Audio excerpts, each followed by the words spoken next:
देश विदेश में वसता मारा वाला दर्शक मित्रों ने मनोहर पटेल जय भगवान।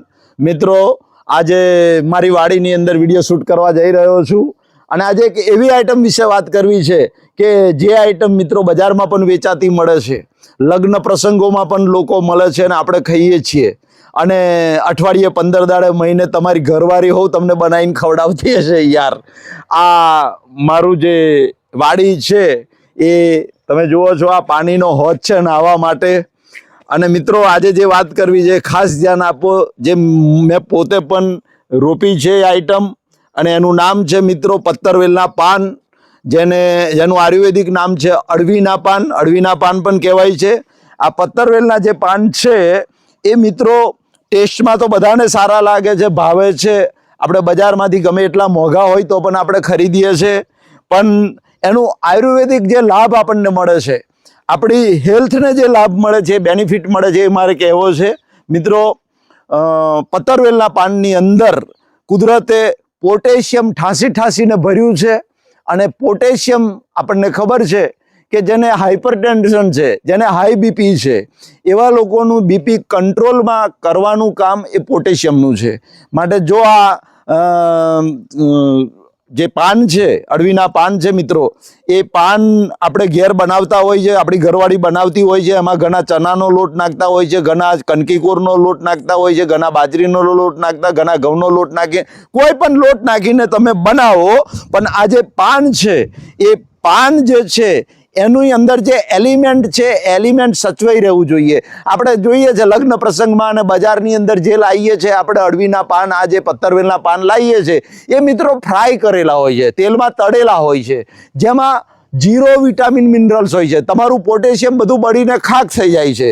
માટે ખાસ ધ્યાનમાં રાખજો, નોકરી ધંધા પરથી આવો અને તમારે પત્તરવેલના પાનના ભજીયા ખાવા હોય તો બજારમાંથી ભલે મોંઘા હોય પણ 500 ગ્રામ જેવા લઈ આવવાના અને ઘેર આવીને ઘરવાળીને કહેવાનું કે ભાઈ બાફીને એને છે ને ઈડલી કે હળવો બનાવીએ, એનું કુકર આવે છે, એની અંદર બાફીને પછી એ બનાવવાના છે। અને બાફ્યા પછી મિત્રો એને થોડું તેલ અથવા તો ઘી, મેજોરિટી તેલ નાખતા હોય છે, તેલ નાખી અને એ બાફેલા જે તમે પત્તરવેલના પાન બનાવ્યા, ભજીયા બનાવ્યા, એને બરાબર વઘારી નાખવાના તેલથી।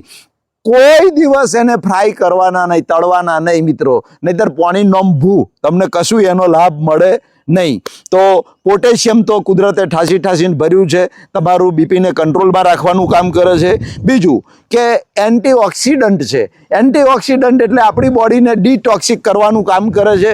આપણી બોડીની અંદર જે વિષાક્ત દ્રવ્યો છે એ દ્રવ્યોને બહાર કાઢવાનું કામ આ પત્તરવેલના પાન કરે છે।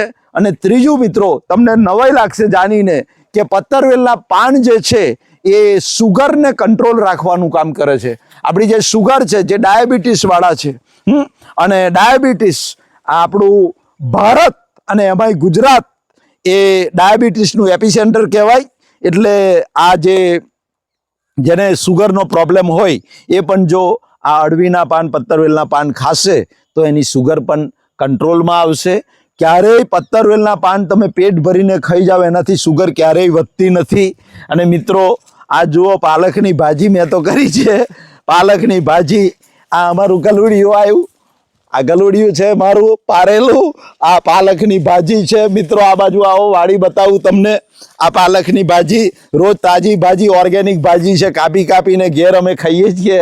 અને આ બાજુ જુઓ, આ બાજુ મેં ધાના કર્યા છે, લીલા ધાના જુઓ, આ લીલા ધાના છે, એ પણ ટોટલ ઓર્ગેનિક છે મિત્રો। આ લીલા ધાના અમારે તો જરૂર પડે એટલે અહીંયાથી લઈ અને અમે પછી એને ખાઈ લઈએ છીએ। આ મરચી છે મિત્રો, આ મરચાં તમે જુઓ છો। અને આ મારી જે 60 જેટલા આંબા રોપ્યા છે, જોવા મોર આવી ગયો છે, પણ ચાલુ સાલે મોર નથી રાખવાનો। આ પહેલું વર્ષ છે એટલે મોર બધો તોડી નાખશું, 2-4 કેરીઓ રાખશું અને પછી આવતી સાલથી કેરી ચાલુ થઈ જશે। બધા મારા દર્શકોને કહું છું કે અહીં આવજો કેરીઓ ખાવા યાર, હોંશે ભાવથી પ્રેમથી કેરીઓ ખવડાવીશ। અને તમે જે બધા હેર ઓઇલ વાપરો છો, દુખાવાનું તેલ વાપરો છો અને જે શેમ્પૂ વાપરો છો, એનો શેડ સામે દેખાય છે, એ આખો મારો આ શેડ બનાવેલો છે મિત્રો।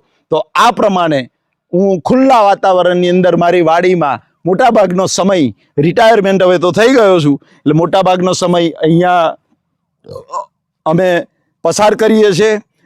અઠવાડિયે 10 દાડે અમારે રાત્રે ભજન સત્સંગ પણ અહીંયા થતું હોય છે. અમારી ભજન મંડી છે, રાત્રે અમે ભજન કરીએ છીએ. તો મિત્રો, આજે જે વાત કરી અળવીના પાનની, તો અળવીના પાન જે છે, પત્તરવેલના પાન, મેં કહ્યું એ રીતે તમે બજારમાંથી લઈ ઘરવાળીને કહેજો, અને મેં કહ્યું એ સિસ્ટમથી બનાવે. ફરી કહું છું કે ક્યારેય પત્તરવેલના પાન ફ્રાય કરવા નહીં, તળવા નહીં, નહીતર તો એનું વિટામિન મિનરલ્સ ખલાસ થઈ જશે, કોઈ લાભ મળે નહીં. તો આવો, મારી વાડીએ બધા દર્શકોને કહું છું કે આવો, પધારો. અને અહીંયા તો સ્વિમિંગ પુલ પણ બનાવ્યો છે મિત્રો, નાહવા માટેનો બધી વ્યવસ્થા છે. અહીંયા તો રસોડું છે, ચા નાસ્તો જમવાનું બધુંય. તો બધા આવજો. પરમપિતા પરમાત્મા મારા વાલા દર્શકોને લાભ નિરોગી આયુષ્ય આપે, હૃદયથી પ્રાર્થના. મનહર પટેલના જય ભારત, જય હિન્દ, જય ગુજરાત.